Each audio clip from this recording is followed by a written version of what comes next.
हर साल जुलाई के महीने में देश कारगिल विजय दिवस मनाता है।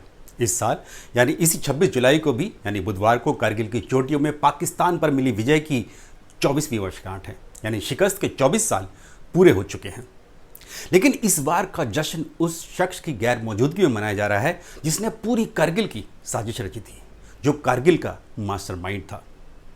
पाकिस्तान के पूर्व सेना प्रमुख जनरल परवेज मुशर्रफ की इसी साल की शुरुआत में दुबई के एक अस्पताल में गुमनामी में इंतकाल हो गया। लेकिन आज मैं आपको यह बताने जा रहा हूं कि आखिर कारगिल का पूरा सच क्या है। मुशर्रफ ने आखिर कारगिल पर कब्जे की साजिश क्यों रची थी। कारगिल युद्ध के बारे में अभी तक बहुत कुछ लिखा और पढ़ा जा चुका है और आप जानते भी हैं। लेकिन आज मैं आपको बताऊंगा कि आखिर मुशर्रफ को चूड़ियां पहनने वाली फौज का टोंट यानी तंज इतना क्यों चुभता था, कि उसने भारत को सबक सिखाने का फैसला किया, क्यों उसने अपनी सेना की मर्दानगी पर लगे दाग को मिटाने के लिए ही कारगिल की पूरी साजिश रची थी। लेकिन इस साजिश में भी उसे एक बार फिर मुंह की खानी पड़ी। नमस्कार दोस्तों, मैं हूं नीरज राजपूत और आप देख रहे हैं फाइनल असॉल्ट, रक्षा, सुरक्षा, सामरिक मामलों और जियोपॉलिटिक्स पर आधारित देश का पहला डिजिटल प्लेटफॉर्म। इसलिए कारगिल का पूरा सच जानने के लिए आपको यह वीडियो जरूर देखना है और पूरा देखना पड़ेगा, ताकि आपको पता चल सके कि पाकिस्तान ने कारगिल के रास्ते सियाचिन पर कब्जा करने की साजिश क्यों और कैसे रची थी। साथ ही जितने भी मेरे नए साथी ये वीडियो देख रहे हैं, मैं उनसे कहूंगा कि चैनल को सब्सक्राइब जरूर करें, ताकि आपको मेरे नए वीडियोस के बारे में सही समय पर जानकारी मिलती रहे और देश दुनिया की रक्षा सुरक्षा से जुड़ी सही और सटीक जानकारी से पूरी तरह से अपडेट रहें। क्योंकि नेशनल सिक्योरिटी यानी राष्ट्रीय सुरक्षा की जिम्मेदारी सिर्फ सेना के कंधों पर ही नहीं है, बल्कि हर एक देशवासी पर है। कारगिल युद्ध क्यों हुआ, कैसे सर्दियों में हमारी खाली चौकियों पर पाकिस्तानी सैनिकों ने कब्जा किया था, कैसे हमारे बहादुर सैनिकों ने पाकिस्तानी सेना के दांत खट्टे किए और करीब 3 महीने चली लड़ाई में वापस अपनी जमीन का एक एक इंच वापस ले लिया, ये सब हम अच्छे से जानते हैं। लेकिन आज मैं आपको जो बताने जा रहा हूं कि उस वक्त पाकिस्तान के प्रधानमंत्री नवाज शरीफ ने कारगिल युद्ध से मात्र 6-7 महीने पहले ही परवेज मुशर्रफ को 2 सीनियर मिलिट्री कमांडर्स को बाईपास कर पाकिस्तानी सेना का चीफ यानी प्रमुख बनाया था। पाकिस्तानी सेना प्रमुख बनते ही मुशर्रफ ने 12 साल पहले सियाचिन में मिली हार का बदला लेने की प्लानिंग शुरू कर दी। कम ही लोग जानते हैं कि 80 के दशक में परवेज मुशर्रफ पाकिस्तानी सेना की SSG यानी स्पेशल सर्विस ग्रुप का ब्रिगेड कमांडर था। उस वक्त जब सियाचिन को लेकर भारत और पाकिस्तान में लड़ाई हुई तो मुशर्रफ के नेतृत्व में SSG के कमांडो को सियाचिन में भारतीय सैनिकों को निकालने के लिए भेजा गया था। खुद मुशर्रफ ने सियाचिन पहुंचने वाले रास्तों का दौरा किया था और उसकी तस्वीरें भी सामने आई थी। ये बात है 1984 की, जब भारतीय सेना को पहली बार जानकारी मिली कि पाकिस्तानी सेना यूरोप में बड़ी संख्या में आर्कटिक क्लोथ्स खरीद रही है। इस तरह के आर्कटिक क्लोथ्स बेहद ही सर्दी वाली जगहों पर ही पहने जाते हैं। भारत की खुफिया एजेंसियों ने सेना को अलर्ट किया कि पाकिस्तानी सेना बंटवारे के बाद से खाली पड़े सियाचिन ग्लेशियर पर कब्जा करने की तैयारी कर चुकी है। बस फिर क्या था, भारतीय सेना की एक टुकड़ी पाकिस्तानी सेना के दल से पहले वहां पहुंच गई, यानी सियाचिन ग्लेशियर में पहुंच गई। खिसियाई पाकिस्तानी सेना ने वहां जोर आजमाइश की, कोशिश की, गोलियां भी चलाई।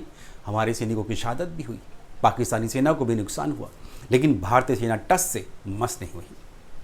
इसी बीच पाकिस्तानी सेना ने बेहद गुपचुप तरीके से सियाचिन ग्लेशियर की एक बेहद ही ऊंची चोटी पर जाकर अपनी चौकी बना ली। उसका नाम था कायदे पोस्ट। ये पाकिस्तान ने ही इस पोस्ट को कायदे पोस्ट नाम दिया था।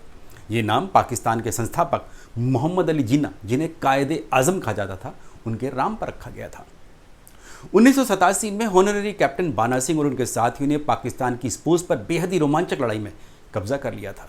इसके बाद से ही पूरा सियाचिन भारत के कब्जे में आ गया था और बाना सिंह को देश के सबसे बड़े वीरता पुरस्कार परमवीर चक्र से नवाजा गया था।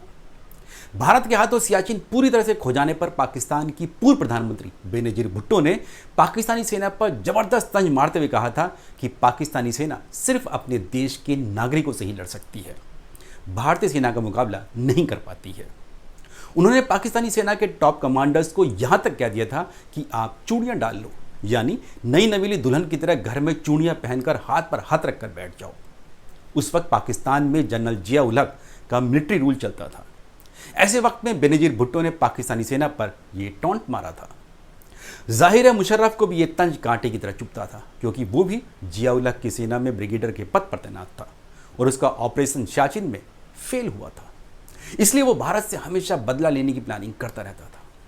ठीक 12 साल बाद यानी कि वर्ष 1999 में जब मुशर्रफ को नवाज शरीफ ने अपनी सेना का चीफ बनाया तो उसकी बाँछें खिल गई और उसने कारगिल की साजिश रचनी शुरू कर दी। उसे पता था कि सर्दियों के मौसम में भारतीय सेना अपनी चौकियों को खाली कर निचले इलाकों में आ जाती है, क्योंकि कारगिल, द्रास और बटालिक सेक्टर दुनिया का दूसरा सबसे ठंडा इलाका है। सिर्फ रूस का साइबेरिया ही एकमात्र ऐसा इलाका है जहां कारगिल, द्रास से ज़्यादा ठंड पड़ती है। कारगिल, द्रास का तापमान सर्दियों में -55 तक, बिल्कुल -55 तक गिर जाता है। ज़बरदस्त बर्फ पड़ती है और ये पूरा इलाका देश के बाकी हिस्सों से कट जाता था।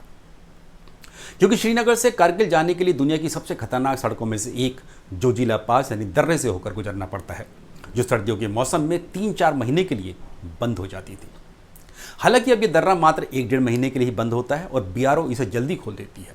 साथ ही सड़क परिवहन मंत्रालय के नेतृत्व में अब यहाँ एक टनल बनाने का काम भी शुरू हो गया है, ताकि खतरनाक रास्ते से बचकर कारगिल, द्रास जल्दी से जल्दी पहुंचा जा सके। लेकिन इस रास्ते का सियाचिन और कारगिल युद्ध से भी बड़ा कनेक्शन था। वो क्या है, बताना बेहद जरूरी है। दरअसल 1999 में सियाचिन पहुंचने का ये एकमात्र सड़क का रास्ता था, यानी NH-1A, national highway number 1A, जो श्रीनगर को लेह से जोड़ता है। श्रीनगर से सोनमर्ग, करगिल, द्रास होते हुए लेह सड़क मार्ग से यहाँ पहुंचा जा सकता है। फिर लेह से दुनिया के सबसे ऊंचे दर्रों और सड़कों में से एक खारदुंगला होते हुए, यानी 18,500 फीट की ऊंचाई पर होते हुए सियाचिन बेस कैंप तक पहुंचा जा सकता है। उस वक्त कुल्लू मनाली से जो लेह के लिए सड़क भी नहीं बनी थी, अब तो वो भी बन गई है और सेना के वाहनों की आवाजाही आराम से हो जाती है। इसके अलावा एक नया पदम एक्सेस भी बनकर तैयार होने वाला है, यानी मेनलैंड इंडिया से लेह और सियाचिन पहुंचने के लिए अब 3 रास्ते हैं। लेकिन 1999 में सिर्फ एक सड़क थी या फिर हवाई मार्ग था, दिल्ली, श्रीनगर और चंडीगढ़ से सीधे लेह एयरपोर्ट पर लैंड करना। लेकिन खराब मौसम के चलते वो आवाजाही भी काफ़ी मुश्किल होती थी। ऐसे में मुशर्रफ और पाकिस्तानी सेना ने इस नेशनल हाईवे को, यानी कि NH-1A को सियाचिन से पूरी तरह से काटने का षड्यंत्र रच डाला। पाकिस्तानी सेना ने अपनी साजिश को नाम दिया ऑपरेशन बद्र। इस ऑपरेशन के तहत कारगिल के करीब 14,000 वर्ग किलोमीटर के इलाके पर पूरी तरह से कब्जा करना था। 2 परमाणु शक्ति देशों को लड़ाना था। इसके तहत द्रास से लेकर कारगिल और बटालिक तक, यानी कि 120 किलोमीटर तक भारत की सभी चौकियों पर कब्जा करना था और फिर कारगिल, द्रास से गुजरने वाले नेशनल हाईवे नंबर 1A को बाकी देश से काटना था। उससे एक तीर से 2 निशाने साधने थे मुशर्रफ को, कारगिल पर कब्जा और सियाचिन को जाने वाली हथियारों और रसद की सप्लाई को रोक देना। एक बार कारगिल पर कब्जा हुआ तो दूसरा निशाना सियाचिन था, क्योंकि NH-1A के कटने का मतलब था कि सियाचिन में तैनात सैनिकों को एक्स्ट्रा रीइंफोर्समेंट भी भेजना मुश्किल हो जाता। रसद और हथियार भेजना तो दूर की बात थी।